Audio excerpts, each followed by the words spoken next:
If my calculations are correct, and I'm pretty sure they are, Atelier Ryza is the 79th Atelier game on the Nintendo Switch. Some new games, many older ports, but Atelier Ryza is the latest and newest one in the series, and we're going to take a look at it today in my review.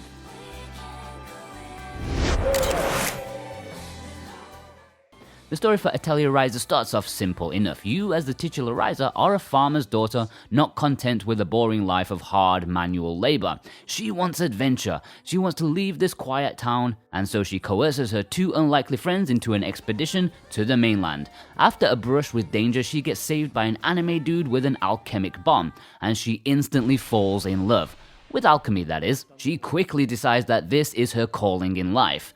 The characters here are nicely done. Supporting characters are slightly generic at times with your muscle friend and the bookish one. Plus some characters are just a little bit too anime-ish, but these don't detract from a decent narrative. The main character Ryza is very grounded and likable. There's a quaintness about it that I really find soothing, and the slow development of the main thread makes it feel nicely laid back. I mean, when it takes about 8 hours before you're seeing any major danger to the world, this is a story that takes its time.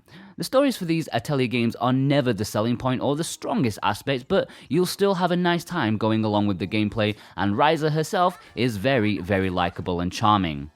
These Atelier games are your typical JRPG with a dose of lightheartedness, back to basic style. While it's a series with a very, very long history, these days they are now a very balanced mix of JRPG battling and quests, ingredients gathering, and item conjuring via the series' most famous gimmick. If you've played any of the recent entries, then you'll feel right at home with Atelier Ryza. From your cool little hideout, you head out on an adventure to various locations in the world, usually with a main plot point in mind, plus a handful of side quests to do as well.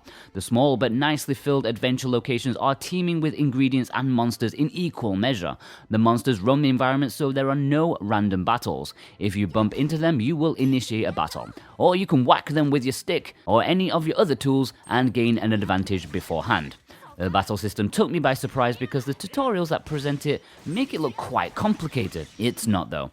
While visually overwhelming, it's basically just a turn-based system mixed with real-time elements. Your standard classic Final Fantasy ATB system. You can see a visual on when the characters are revving up to make a move. You have a standard attack as well as a skill attack which takes up AP.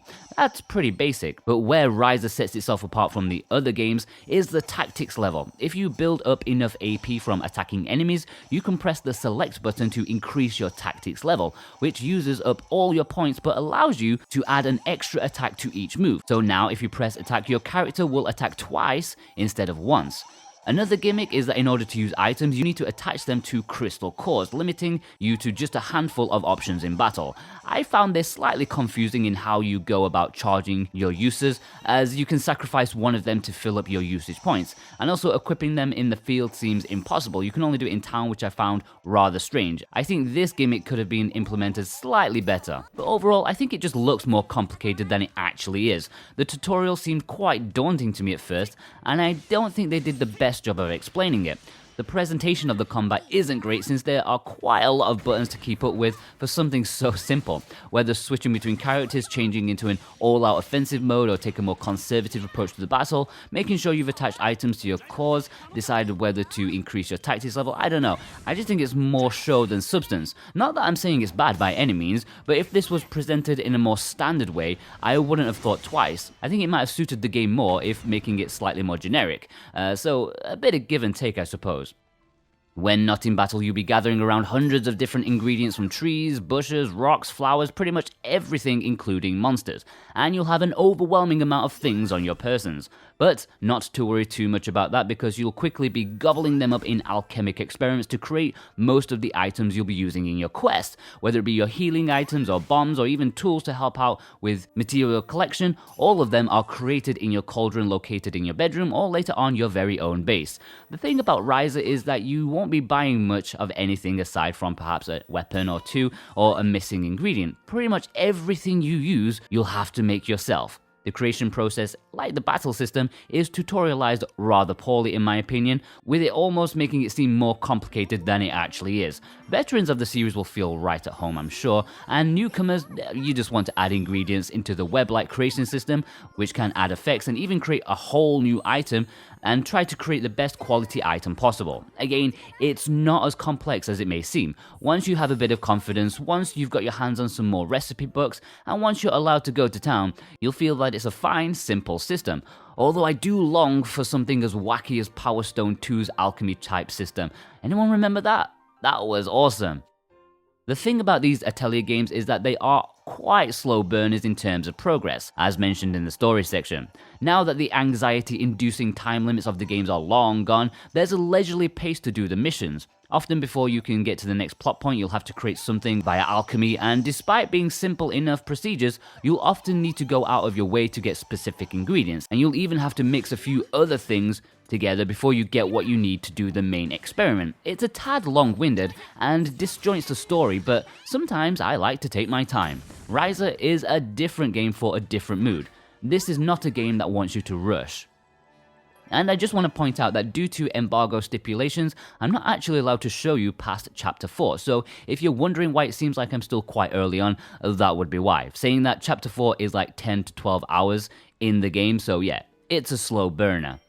Ambitious is not a word I would use to describe the series, which isn't necessarily a bad thing. Sometimes going into a game with expectations of it being pretty much what you'd enjoyed in the past can be quite warm and comforting, and Atelier Ryza is exactly that. It's like your comfort food or your favorite TV show that you watch over and over again despite seeing every episode 20 times. We've all been there, we all have that, and Atelier Ryza is just that for fans of the series. It's only been like 6 months or so since we had the last one, yet Gust and Koei Tecmo seem to be able to conjure these up faster than humanly possible and make them very well put together too.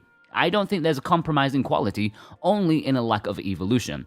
It's an Atelier game, the same as the one you played half a year ago, or the 1 year before that, and probably the same as the one you'll play in a year's time, with a different setting and a different way of charming you. You know what you're getting. That's not necessarily a bad thing.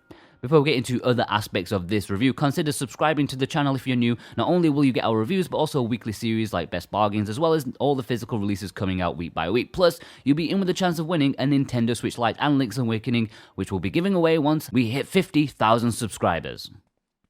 The audio for Ryza is quite lovely. I think Gust always do a great job of invoking an adventurous yet homely feeling to their games via the soundtracks. Often quaint and dainty, I'm perhaps going to be far too kind and compare these to Joe Hisashi of Studio Ghibli fame. Perhaps not in terms of quality, but in that very comforting feeling that they often give with a slightly magical twist. There is voice acting in Atelier Ryza, but it's Japanese only. Now, I know people tend to have a love or hate relationship on these anime-style games with their voice acting, but Atelier Ryza's voice actors are really very good. Now, I'm not Japanese, nor do I understand it, so I could be completely wrong about the quality, but to my Western ears, I very much enjoyed the groundedness to their performances. It may have an anime aesthetic, but rarely falls into the trappings that come with voice acting. Nothing too over the top, few streaks, it's very mature and I was incredibly impressed. I love the way Atelier Ryza looks. Everything about the visual presentation is fantastic in my opinion. My memory of playing Liddy and Suel is quite hazy these days, but I remember it looking nice, but perhaps not entirely optimized for the system.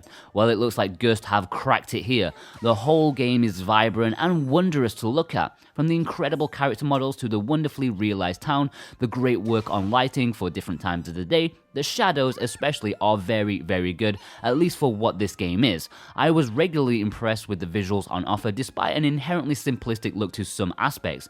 It's more than made up for in the art style to make it one of the loveliest games to look at on the Switch.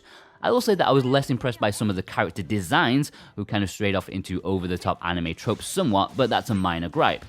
I should also mention that it looks great in handheld mode too, really pops off the screen, and if all 4 of my Joy-Cons weren't unusable thanks to drifting, I'd have definitely been happy to have played this in the palm of my hands more.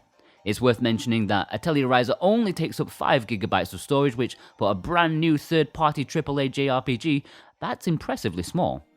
Before we get into value, don't forget to leave us a comment about your thoughts on Atelier Ryza. Is this something that you'll be picking up, or have you had your fill of the Atelier series? Let us know below. Comments really help us to keep striving onwards, knowing that you're out there watching and listening and interacting with us.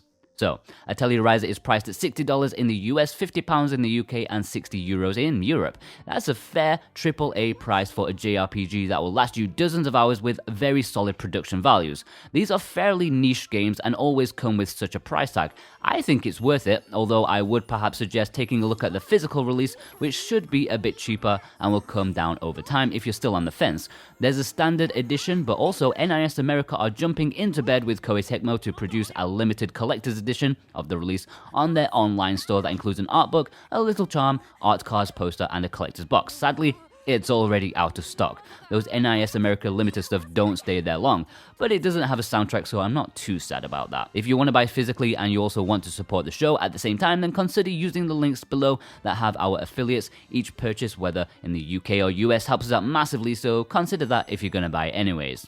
Overall, Atelier Ryza is exactly what you'd expect if you've played any of the recent Atelier games. That can either be a good thing or a bad thing for you. What is undeniable is that Gust and Koei Tecmo keep pulling out very solid, charming, and polished JRPGs out of the bag at an alarming rate. Whether this is your first or your 31st Atelier game, Atelier Ryza is a very commendable JRPG, and one that I can recommend if you're trying to wade through the vast amount of games of the genre on the Switch. It's not top tier, but it's easily recommended. It's comfortable and cozy, and was a nice palate cleanser for me after the recent RPGs that I've played. Ooh, I'm gonna give it an 8 out of 10. If you're looking for another JRPG, consider checking out our top 25 JRPGs on the Switch. Slightly out of date these days, as it's missing some new big hitters, but I'm sure you can find something else to take your fancy. Check out my weekly physical releases video as well. They really need all the help they can get. And have a gander at James's weekly bargains video. See you guys over there. Take care.